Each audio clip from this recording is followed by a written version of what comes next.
નમસ્કાર મિત્રો, શું તમે પણ સાંધાના દુખાવાથી, કમરના દુખાવાથી અથવા કોઈ પણ જાતના દુખાવાથી પરેશાન છો?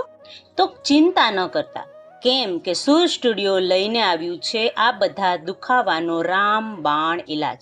હા મિત્રો, 100% તમારા સાંધાના દુખાવા હશે કે પછી કમરના દુખાવા હશે, કોઈ પણ જાતના દુખાવા હશે એ મિત્રો આજે તમને મટી જવાના છે. મિત્રો, ઘણા બધા કોમેન્ટ આવે છે તો એમ કહેતા હોય છે કે સર મેડમ આ દુખાવા થાય છે, એના માટે રાહત બતાવો. તો આ વિડીયો સ્પેશિયલ એ વ્યક્તિઓ માટે જ છે. મિત્રો, દુખાવા છે ને એ અલગ અલગ જાતના હોય છે, બરાબર, પરંતુ બધાનો એક જ સચોટ ઉપાય છે, એ છે ઘરેલું ઉપચાર. તમે બહારથી દવા લ્યો છો તો દવા પીવો ત્યાં સુધી જ તમને સારું રહે છે, પરંતુ આ ઉપાયો છે એ તમારા દુખાવાને જડ મૂળથી દૂર કરી નાખશે. ખાસ કરીને તમારે આ વિડીયો છે એ તમારા માટે જ છે અને તમારે માત્ર 2 થી 3 મિનિટમાં જ તમે આ જે ઉપાય કહેવાની છું એ તમે બનાવી લેશો. હા મિત્રો, તમારા શરીરનો કોઈ પણ સાંધાનો દુખાવો હોય કે પછી ગમે તેવો ગોઠણનો દુખાવો હોય, ગરદનનો દુખાવો હોય, કોઈ પણ જાતના દુખાવા હોય તો મિત્રો આ દુખાવામાં તમને રાહત મળશે ને મળશે. એ 100%. કોઈ પણ હાડકાના સાંધા આવે છે ત્યાં દુખાવો હોય તો તમે બધા જ દુખાવામાંથી રાહત મેળવી શકશો. કદી પણ તમને આવા દુખાવા ફરીથી નહીં થાય. પણ એના માટે તમારે વિડીયોને છેલ્લે સુધી જોવું પડશે. જો તમે વિડીયોને અધવચ્ચે મૂકીને વહી જશો તો તમને આનો લાભ મળશે નહીં. જેમ તમારા શરીર છે એ વૃદ્ધ થતું જાય છે, તમારી ઉંમર મોટી થતી જાય છે, એમ તમને હાડકાની તકલીફ વધતી જ જાય છે. પહેલાના જમાનાના માણસો 100 વર્ષનું આયુષ્ય જીવતા પણ છતાંય એને એક પણ જાતનો રોગ થતો નહીં. પરંતુ અત્યારના બહારના જંક ફૂડના કારણે, કેમિકલ વસ્તુના કારણે આપણે છે આનો શિકાર બની રહ્યા છીએ. હવે મિત્રો, આપણે એ ઘરે બનાવવાનો છે. એના માટે આપણે શું કરવાનું છે તો મિત્રો એ તમે માત્ર સમય ન બગાડતા 3 મિનિટમાં જ તમે આનો ઉપાય કરી શકશો. તમે ઘરે બનાવશો તો કોઈ પણ જાતની દવા કે કોઈ પણ જાતની ક્રીમ કે તમારે ટ્યુબય લગાવવાની જરૂર નહીં પડે. દરરોજ તમે કઈ વસ્તુથી પરેશાન થાવ છો મિત્રો, તમારે હવે આ બધું પરેશાનીની મૂકી દેવાની છે, કારણ કે સુર સ્ટુડિયો આજે તમારા માટે ખૂબ જ રામબાણ ઉપાય લઈને આવ્યો જ છે. મિત્રો, જો આ વિડીયો તમને પસંદ આવે ને તો વિડીયોને લાઈક કરી દેજો અને ખાસ કરીને તમારા કુળદેવીનું નામ અને જય માં લક્ષ્મી કોમેન્ટ બોક્સમાં જરૂરથી જણાવજો. અને જો તમને બીજા પણ કોઈ દુખાવા હોય તો એ પણ તમે અમને કોમેન્ટ કરીને જણાવી શકો છો, જેથી કરીને અમે નવા વિડીયોમાં તમારું સોલ્યુશન લઈ આવી શકીએ.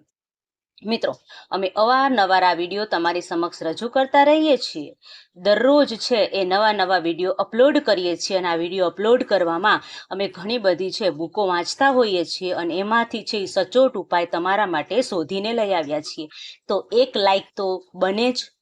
ચાલો મિત્રો, સૌપ્રથમ હું તમને જણાવી દઉં કે સાંધાની અંદર જે દુખાવા હોય છે કેવા કેવા હોય છે, કેવા પ્રકારના દુખાવા થતા હોય છે, તેનું મહત્વ શું છે, એટલે દુખાવામાંથી તમે રાહત મેળવી શકો.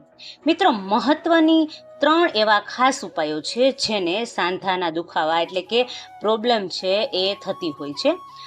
હાડકું છે એમાં શું હોય છે મિત્રો, તો આપણે બધાને ખબર છે હાડકામાં કેલ્શિયમ છે એ હોય છે. જો આ કેલ્શિયમ છે એની કમી આવી જાય, ઉણપ આવી જાય તો એના લીધે ઘણી બધી પ્રોબ્લેમ થતી હોય છે.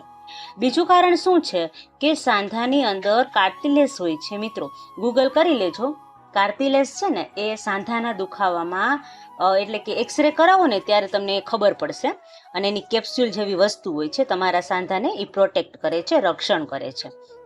સાંધાની અંદર આપણે જોઈએ ને તો 2 ઘૂંટણ હોય ને એની વચ્ચે એક ચીકણો પદાર્થ હોય છે, બરાબર છે. આ ચીકણો પદાર્થ છે ને એ ઓછો થવા માંડે ને તો આપણે છે એ આ પ્રકાર છે એના પ્રોબ્લેમ છે એ થતા હોય છે.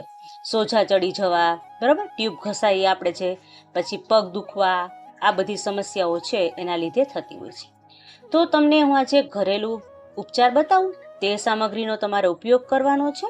બરાબર, ધ્યાનથી સાંભળજો. ઘરેલ ઉપચાર તમે બનાવો તો ઘણી બધી બાબતો ધ્યાન રાખવી પડશે, પણ એ ક્યારે? જ્યારે તમે વિડીયોને સંપૂર્ણ જોશો ત્યારે તમે આનું પ્રોબ્લેમ છે એની સોલ્વ કરી શકશો. મિત્રો, દૂધ છે બરાબર, એ કેલ્શિયમથી ભરપૂર હોય છે. દૂધ હોય એમાં કેલ્શિયમ વધારે માત્રામાં હોવાને કારણે એ આપણા હાડકાં છે ને મજબૂત બનાવવાનું કામ કરે છે. તો સૌથી પહેલી વસ્તુ હોય તો એ કેલ્શિયમને ધ્યાનમાં રાખીને આપણે લીધેલી છે. જ્યારે કોઈ બાળક છે, કોઈ બોર્ન બેબી હોય બરાબર, જેને જન્મ જ લીધો હોય, તો એ ખાલી કુદરતી એવું ખાલી દૂધ પી અને બાળક મોટો થાય છે.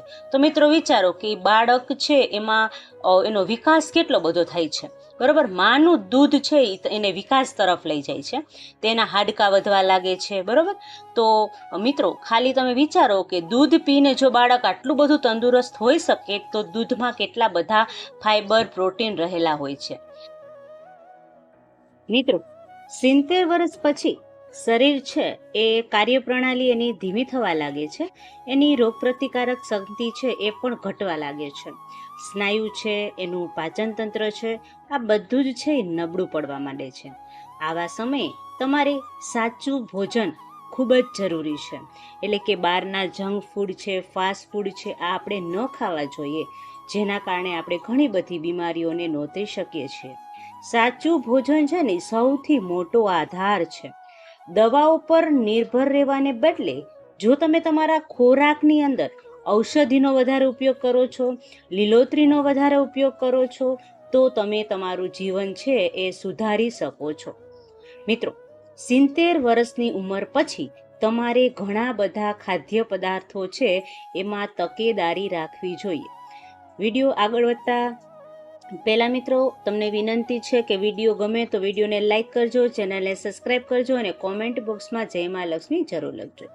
આપણે વાત કરતા હતા 70 વર્ષ પછીની ઉંમરમાં કેલ્શિયમની ઉણપ થવા લાગે છે, એ અત્યારે સામાન્ય બની ગઈ છે. એટલે એના કારણે શું થાય છે તો કે આપણા હાડકાં છે ને નબળા પડવા લાગે છે. બરાબર, હાડકાનું નાજુક થવું એટલે કે નબળું પડવું, તો એની સમસ્યા તમને થઈ શકે છે. દૂધ, દહીં, પનીર, છાશ, આવા જે ડેરીના ઉત્પાદનો હોય છે ને, આ ડેરીના ઉત્પાદનો એટલે કે દૂધ, પનીર, છાશ, આ બધામાં છે ને કેલ્શિયમ જ ભરપૂર પ્રમાણમાં હોય છે.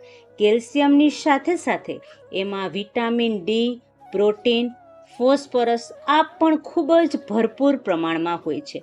એટલે બને ત્યાં સુધી તમારે આવા પદાર્થો છે એનો વધારે ઉપયોગ કરવાનો છે. એટલે કે ડેરીને લગતી પ્રોડક્ટ તમારે વધુ ઉપયોગમાં લેવાની છે. હવે આગળ વાત કરીએ તો આપણે જે દૂધની વાત કરી હતી, પનીરની વાત કરી હતી, એવી રીતે હળવા શાકભાજી છે એનો પણ તમે તમારામાં ઉપયોગ કરો. અત્યારના જે બહારના પ્રોડક્ટ આવે છે એ ખાવાનું બંધ કરો. શાકભાજી છે એ ભરપૂર પ્રમાણમાં ખાઓ. ખાસ કરીને ભાજી આવે છે, તાંદરજાની ભાજી છે, પાલક છે, મેથી છે, આનો વધારે ઉપયોગ કરવો જોઈએ. ખાસ કરીને બપોરના જમવામાં સલાડનો ઉપયોગ વધુ કરવો જોઈએ. કાકડી છે, બીટ છે, ગાજર છે, કોબીજ છે, આનો પણ તમે ભરપૂર માત્રામાં ઉપયોગ કરી શકો છો. પછી આગળ જોઈએ મિત્રો તો કે બદામ અને સોયા. બરાબર, બદામ હોય કે સોયા હોય એ તમે દૂધ સાથે છે એ લઈ શકો છો. એનાથી પણ તમને ઘણો બધો ફાયદો થશે. મિત્રો, જો તમારી ઉંમર વધતી જતી હોય બરાબર, એના માટે તમારે કોઈ વિકલ્પ ન મળતો હોય, શેનો?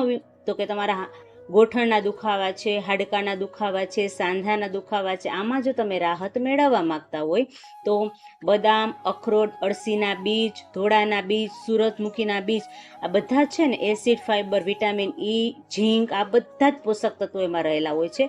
તો આનું પણ તમે સેવન કરી શકો છો. પછી હૃદય અને મગજ ત્વચા માટે ફાયદાકારક છે. તો તમારે રાત્રે બદામ હોય છે, 5-6 બદામ એ પલાળી દેવાની છે અને સવારે આ બદામને ખાવાની છે. બરાબર, અખરોટ પણ ખાઈ શકો છો. આ બધું છે એ તમે સવારે લઈ શકો છો. પછી તમારે શું કરવાનું છે તો કે ઘરે છે તલના લાડુ બનાવી શકો છો, સલાડ લઈ શકો છો, ખીર બનાવી શકો છો. આવી વસ્તુનો તમારે ભરપૂર માત્રામાં ઉપયોગ કરવાનો છે. મિત્રો, આગળ વાત કરીએ તો કે લીલા પાંદડાવાળા શાકભાજી છે. બરાબર, 70 વર્ષની ઉંમર પછી આપણે એવા પાંદડાવાળા શાકભાજી છે એનો પણ ભરપૂર પ્રમાણમાં ઉપયોગ કરીશું, જેના કારણે તમને કબજિયાત રહેતી હોય, પાચન શક્તિ તમારી નબળી પડી ગઈ હોય, લોહીની ઉણપ હોય, હાડકાં મજબૂત ન હોય, તો આ બધી જ સમસ્યાનું એક જ ઉપાય છે લીલી જે શાકભાજીઓ આવે છે એ. તમે પાલકનું સૂપ બનાવીને પી શકો છો, પછી સરગવાનું સૂપ બનાવીને પી શકો છો. આ બધું જ તમારા શરીર માટે ફાયદાકારક છે. પછી જોઈએ મિત્રો તો કે જે સિઝનના ફળો આવે છે, બરાબર, સિઝન પ્રમાણેના ફળો એ પણ વિટામિન સીથી ભરપૂર હોય છે, તો તમે એ પણ છે એનું સેવન કરી શકો છો. એ પણ ખૂબ જ મદદગાર નીવડશે. પપૈયું છે, સફરજન, જામફળ, નારંગી, કીવી, જાંબુ, આ બધા જ ફળો છે એ ખૂબ જ ફાયદો અપાવે છે. મિત્રો, હવે નાસ્તામાં કે સાંજની ભૂખ લાગે તો તમે આવા ફળો ખાઈ શકો છો. ફળ ન ખાવા હોય તો એના બદલે તમે જ્યુસ પણ પી શકો છો, કારણ કે તેમાં પણ ફાઇબર વધુ પ્રમાણમાં જોવા મળે છે. અને મિત્રો, ખાસ કરીને તમારે મને કોમેન્ટમાં એ જણાવવાનું છે કે તમે કયા જિલ્લામાંથી આ વિડીયો જોઈ રહ્યા છો, બરાબર.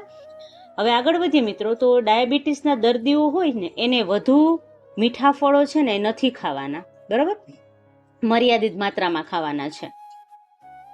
આખા અનાજ, જાડા અનાજ, બરાબર, આ વસ્તુ પણ તમારે તમારા ફૂડમાં ઉમેરવાની છે, ખાવામાં ઉમેરવાની છે. પછી જુવાર છે, બાજરી છે, બ્રાઉન રાઈસ છે, આ પણ તમે તમારા શરીરની અંદર ઉમેરશો તો તમને ઘણા બધા જે રોગો છે એ દૂર થઈ જશે, અને ફાઈબર, આયર્ન અને મેગ્નેશિયમ છે એ પણ તમને ભરપૂર પ્રમાણમાં મળશે.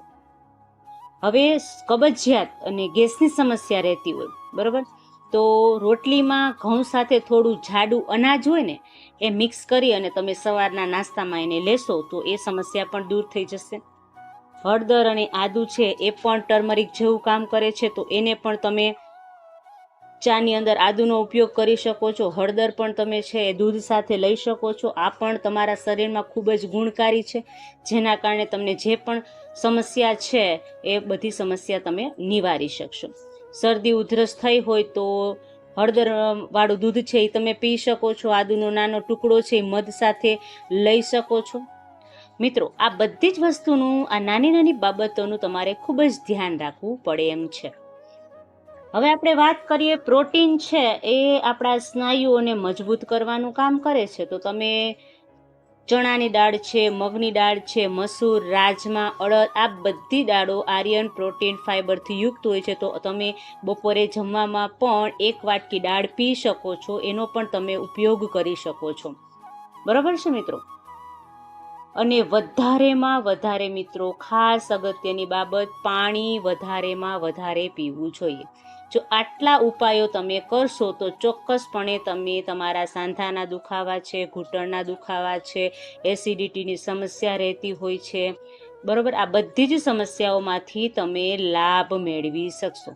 આ હતી માહિતી વિડીયો. જો મિત્રો તમને વિડીયો પસંદ આવે તો વિડીયોને લાઈક કરજો, ચેનલને સબસ્ક્રાઈબ કરજો, અને કોમેન્ટ સેક્શનમાં તમે કયા સ્ટેટમાંથી, કયા જિલ્લામાંથી વિડીયો જોઈ રહ્યા છો તે અચૂકપણે જણાવજો. અને વિડીયો પસંદ આવ્યો હોય તો તમારા બીજા મિત્રો સાથે પણ શેર કરજો, જેથી કરીને તમારા બીજા મિત્રો, સગા સંબંધીઓ પણ આ વિડીયોનો લાભ લઈ શકે. હવે મિત્રો મળીશું નવા વિડીયો, નવા ટોપિક સાથે. ત્યાં સુધી બધાને મારા રાધે રાધે, જય શ્રી કૃષ્ણ.